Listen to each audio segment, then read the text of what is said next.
For the latest in strategic affairs, subscribe to our YouTube channel. Click the bell icon for updates. Hello and welcome to Strat News Global. This week has been dominated by headlines created after Prime Minister of Canada Justin Trudeau dropped a bombshell in the Canada Parliament that an Indian connection or at least a credible allegation is being investigated that an Indian connection exists in the killing of a Sikh leader in Canada itself. It has created ruckus all over the world, and of course, the India-Canada ties have plummeted to an all-time low. But what is the main reason for this row and why Khalistan is once again in the lexicon of headline writers? That's the subject of this week's Simply Nitin. I'm Nitin Gokhale.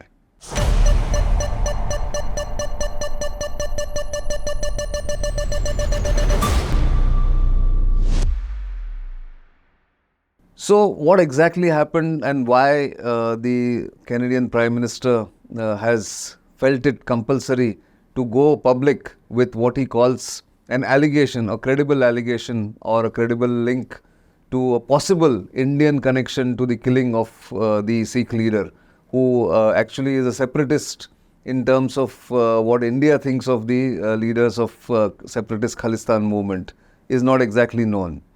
It could be various reasons politically motivated, as India has put it. In fact, the MEA spokesperson on Thursday has said to us, that is to India, it seems that allegations by Canadian government are primarily politically driven.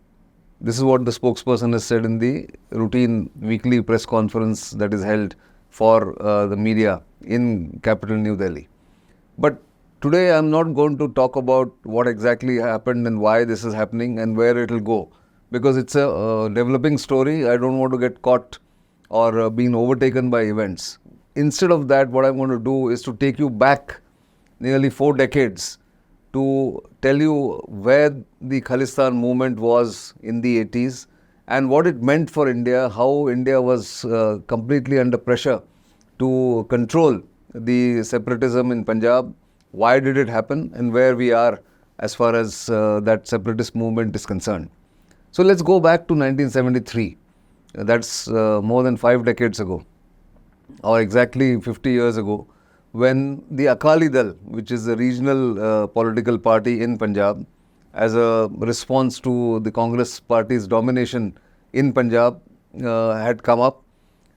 That party in 1973 at a place called Anandpur Sahib adopted a resolution asking for more autonomy and possibly a soft separatism or separate state of Punjab for what they thought was a legitimate right of the Sikh community to have a separate, if not a nation, an autonomous administrative arrangement under India.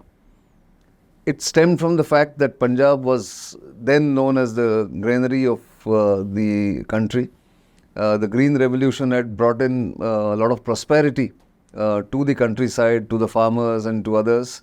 But as usual, there was some discontent, some resentment about the way the farmers were treated by the middlemen and the rich politicians and others. And Akali Dal wanted to cash in on that sentiment. That Anandpur Sahib resolution is a historic resolution, which was rejected by the centre. That time the Congress party was in power. Mrs. Indira Gandhi was the Prime Minister.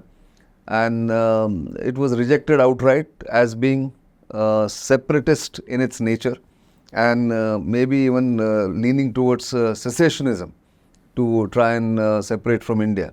So, but that resonance of some of those points made by the Akali Dal in that Anandpur Sahib resolution continued. And slowly a movement built up. Of course, there was a lot of politics. Some Congress political leaders wanted to bring down some of their rivals in Punjab. They wanted to undermine them, and therefore, and the Akali Dal was gaining traction. So the Congress politicians started promoting a preacher, a Granthi, you can call him, in the form of Jarnail Singh Bhindranwale, who was the preacher at the Golden Temple, which is the holy site, holy seat of Sikhism, and he started gaining traction amongst the youth and the rural population by his fiery speeches, his allegations against the centre for discrimination and otherwise, and the Akali Dal really couldn't control his rise. He went out of their control. And any case, he wasn't really, there was no love lost between Akali Dal and Bhindranwale, because Bhindranwale was initially propped up by some Congress politicians, including, as they allege that time in some of the books and writings that time, President Zail Singh, who later became president but was a Congress politician. He was Home Minister of India, and some of the other Congress leaders in Punjab who projected him as a rival, as a competitor to Akali Dal. So if Akali Dal was a regional party or a local party which was promoting separate Sikh identity, Bhindranwale went one step further and tried to imbibe separatism amongst the youth in Punjab. That's where it all began, and by the early 80s, the Punjab resentment in Punjab rural areas built up. Bhindranwale went and sat in the Golden Temple with his followers, gun-toting followers. Punjab became a lawless kind of a state in large parts. And finally, despite all the negotiations, despite all the attempts, the time came when Mrs. Indira Gandhi was forced to send in the army to storm the Golden Temple in June 1984. She had come back to power for the second time or the third time in 1980. But Punjab separatism and Punjab insurgency had not begun yet fully, armed insurgency. But hardcore separatism was gaining ground in Punjab. So she sent in the army against a lot of people's advice into the Golden Temple, which is a holy site for the Sikh community and the Sikh religion. And between 2nd and 4th June, 2nd and 6th June, the army tried to overpower the gun-toting Bhindranwale followers and Bhindranwale himself, who was advised, by the way, by a former general of the Indian Army, Sabaik Singh. And they were holed up there. They had fortified the Golden Temple. So it was a bloody clash between the Indian Army and Indian Army troops and the militants or the radical elements that were holed up in the Golden Temple. That entire operation, in a way, destroyed some of the holiest sites within the Golden Temple complex and created huge resentment in the Sikh community as a whole. There was a revolt in a couple of units of the Indian Army at Ramgarh and in other places, Sikh units, Sikh light infantry units. There was a brigadier who was killed by some of the Sikh troops who were emotionally charged. They thought Sikhism is under attack, and it just went out of control. Within 4 months, this was on 6th of June or in the first week of June, the Golden Temple operation called Operation Blue Star, which went completely wrong in many ways. And then on 31st October 1984, Mrs. Indira Gandhi was assassinated by 2 of her own Sikh bodyguards. These 2 policemen posted at her residence in Safdarjung Enclave, on the Safdarjung Road rather, one Safdarjung Road in Delhi, where there is a museum now for Indira Gandhi. In that bungalow, when she was walking from there to her Akbar Road office, she was assassinated by her own bodyguards. They pumped bullets into her, and that morning in fact, before noon, she was killed, which followed mayhem in the capital, where 3,000 Sikhs were targeted by mobs, mostly Congress workers, mostly Congress supporters, who massacred up to or more than 3,000 Sikh people, families, men, women, children. Their houses were burned, and for a couple of days on 1st and 2nd November, there was no control over what was happening in Delhi. Mrs. Gandhi's son, Rajiv Gandhi, was sworn in as Prime Minister, and he won the elections with a landslide in December 1984. I think the number of seats he got was more than ever anybody had expected. 416 seats, if I am not mistaken, in the House of 454. Congress party got a huge majority because there was a backlash against the Sikhs. There were riots in many places in the country, in Raipur, in Calcutta, in many other places, and the Sikh community felt besieged. This fed into an insurgency which cropped up in Punjab, and from 84 to 93, almost 9 years, this Punjab insurgency became the bane for Indian state, and it sucked in troops, it sucked in army, it sucked in the central paramilitary forces, and Punjab became a bloody battleground between terrorists, militants, radicals on the one hand, and the Indian state on the other. Assassinations followed, targeted killings of Hindus, some of the Sikh families who were suspected to be informers, all that happened. And in this troubled time, Pakistan's inter-services intelligence, the notorious agency, took full advantage of this situation. They gave shelter to these radicals, these terrorists, Sikh terrorists, who wanted a separate Khalistan, the land of the pure, as it gets translated. And they were given weapons, they were given shelter, they were given all kinds of aid. They were in fact given passports to go to Western countries, carry out their propaganda there. And this became a nightmare decade for Indian state, where Punjab insurgency was taking its bloody toll on not just the common people but also on the state. That decade was actually, if you look at the years between 1984 and 1991, India was besieged with several problems. In 1984 itself, this was the Operation Blue Star in June, Indira Gandhi's assassination in October. In December, there was a Bhopal gas tragedy where more than 2,000 people were killed because of the poisonous gas leaked from the Union Carbide factory. And then we had this uncertain transition from Mrs. Indira Gandhi, a seasoned political leader, to her son, who was wet behind his ears. He had no political experience or very little political experience, but yet he came back as the uncrowned king in the Indian Parliament because of the majority that I mentioned. And then from there on, you had different accords. Rajiv Gandhi tried to win over the hurt Sikh community by signing an accord with an Akali Dal leader called Harcharan Singh Longewal, and that accord did not go anywhere. When it failed, it fueled more insurgency in Punjab. And of course, that decade we had the Indian army being foolishly deployed in Sri Lanka under the Indian peacekeeping force. You had accords being signed in Assam, in Darjeeling, Gorkhaland Accord. There was a Mizoram Accord in 1986. So that period, India was in a way under siege in many cases, in many separate parts of the country. But coming back to the Khalistan movement, it petered out as people started turning against the radical Sikh elements, the Khalistani supporters. Several outfits sprang up: Babbar Khalsa, Khalistan Force, Tiger Force, all kinds of people. And again, as I said, they were helped by the Pakistani ISI.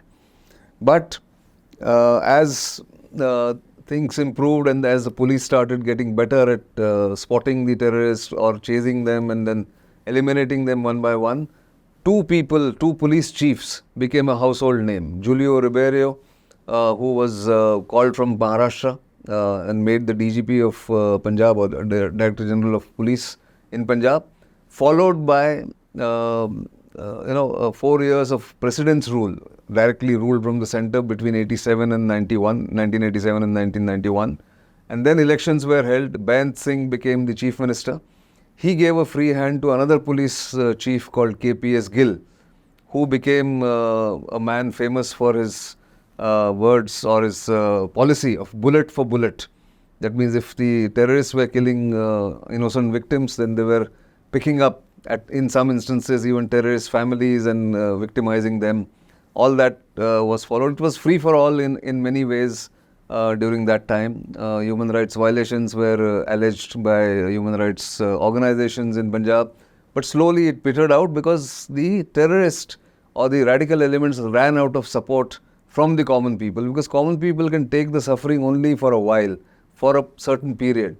Then it starts going down. Any insurgency, if you look at the history of insurgencies, it goes up for the first 4 or 5 years, it just peaks and then starts coming down in a cycle of 10 years. From that peak, they have nowhere else to go but to come down because of various reasons. They become corrupt, they become indiscriminate, they start killing innocent people without any reason. And then the people who had initially supported some of these elements start turning against them. So by 1994, the entire Khalistan movement in Punjab at least had petered out, had become completely weak. Final blow, of course, they did. They killed Chief Minister Bain Singh in an assassination, which was well planned. And of course, that was the last major killing. And then all the Khalistani leaders shifted abroad. They went to Canada, they went to UK, they went to other places. And of course, they started trying to keep that flame alive for a separate Khalistan for the Sikh community. That's where all those chickens are coming home to roost now in places like Canada, in places like London, in UK, and even Australia, where Gurudwaras became, some of the Gurudwaras became hub of these activities. These separatist elements took shelter there. They got aid from some of the intelligence agencies in the Western countries. They generated huge funds. And they, of course, started playing major part in the politics of that country in which they had taken shelter initially and had become citizens, like Canada. So today there are more than 700,000 Sikhs in Canada, not all of them separatists, not all of them supporting Khalistan, but elements within them became all powerful. In fact, the biggest terrorist attack carried out by the Khalistanis was the bombing of the Kanishka airline or Kanishka plane belonging to Air India, which was flying from Canada to India, but via London. And off the coast, Irish coast, these people were blown up. This entire plane was blown up, and 329 Canadian citizens mostly vanished in that terrorist attack, that bomb attack on that airplane. But very few people were brought to justice. One more notable victim of this entire fallout of the clash between the Indian state and the Khalistani elements was the assassination on 10th August 1986 of General A.S. Vaidya, who was the army chief when Operation Blue Star took place in 1984. He retired in January 1986 as army chief and quietly went into his retirement life in Pune. He was driving his own Maruti car along with his wife sitting with him and his bodyguard sitting in his Maruti 800 car. He was assassinated by 4 assailants in Pune, right in the heart of the Pune cantonment on the Ranjit Singh Ji Marg. And that became a big fallout because that's where I think they took the revenge. The 2 assassins, Harjinder Singh Jinda and another fellow called Sukha, where finally one of them was caught in Delhi. Another very colorful and juicy story about how he was caught later and how he was hanged after due trial is a story for some other episode. But this is where the entire Khalistan movement dominated not just the headlines but the politics, the security situation, and some of the elements continued to flourish in Pakistan and other Western countries who gave them shelter. They gave them asylum, for instance, and helped them flourish. That's the fallout that Canada is facing today, that many of those people are still taking shelter. They have dreams. They're trying to keep that dream alive for a separate Khalistan or a separate country for the Sikh community. And they are the ones who carry out anti-India activities. They attack Indian consulates, Indian missions abroad, like they did in London, they did in Vancouver. They also still carry out vicious propaganda. A couple of years ago, journalists and analysts like us, like me, used to get phone calls from this fellow called Gurpatwant Singh Pannu, who used to urge that this money will be given, that money will be given, you must write this, you must write that kind of phone calls, recorded phone calls used to come to us. They have stopped now, but this propaganda continues at various places. Why is the Canadian Prime Minister saying all this? Because politics in Canada is also very well enmeshed with the Khalistani supporters or separatist Sikh community, some of the Sikh leaders, separatist Sikh leaders who are dependent on a vote bank of the Sikhs in Canada. And possibly that's one of the reasons which is driving Justin Trudeau's allegation. What comes out of it, we'll have to wait and watch. As India has said, no evidence has been presented to Indian government. So the allegation, as India has said, has not been proven.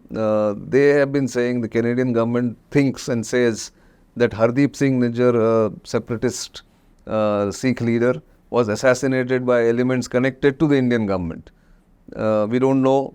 Indian government has denied it. It's called it absurd. It has called politically motivated remarks by the Canadian Prime Minister. But as I said, it's a developing story, and maybe a couple of weeks later we'll talk about this again if there is enough material to talk about.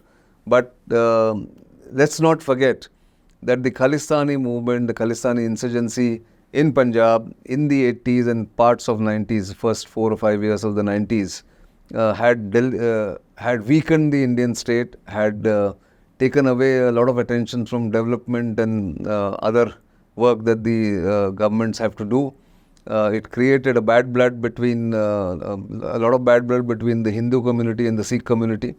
Punjab has fortunately overcome all that, but there are always attempts by Pakistan's ISI, by separatist elements based in the Western countries and in Australia to try and fan those suspicions and those divisions that may exist, fault lines they may want to exploit. But fortunately, so far it's all under control. But it has revived the memories in people like us who were young reporters in those years. That insurgency in Punjab was vicious, it was violent, it was bloody, and nobody would wish that insurgency to come back to Punjab, which is a prosperous state, which has its own history with Pakistan, with its being part of the country that is India. But all that is a separate discussion. All that I wanted was to flag that this insurgency did exist and it was dangerous. That's all I have this week. Do keep watching Strat News Global and of course Simply Nitin, which comes to you every Saturday. You know our social media handles. If you are not a subscriber of our YouTube channel, please do subscribe and spread the word among your friends, families and acquaintances. For the time being, it's goodbye.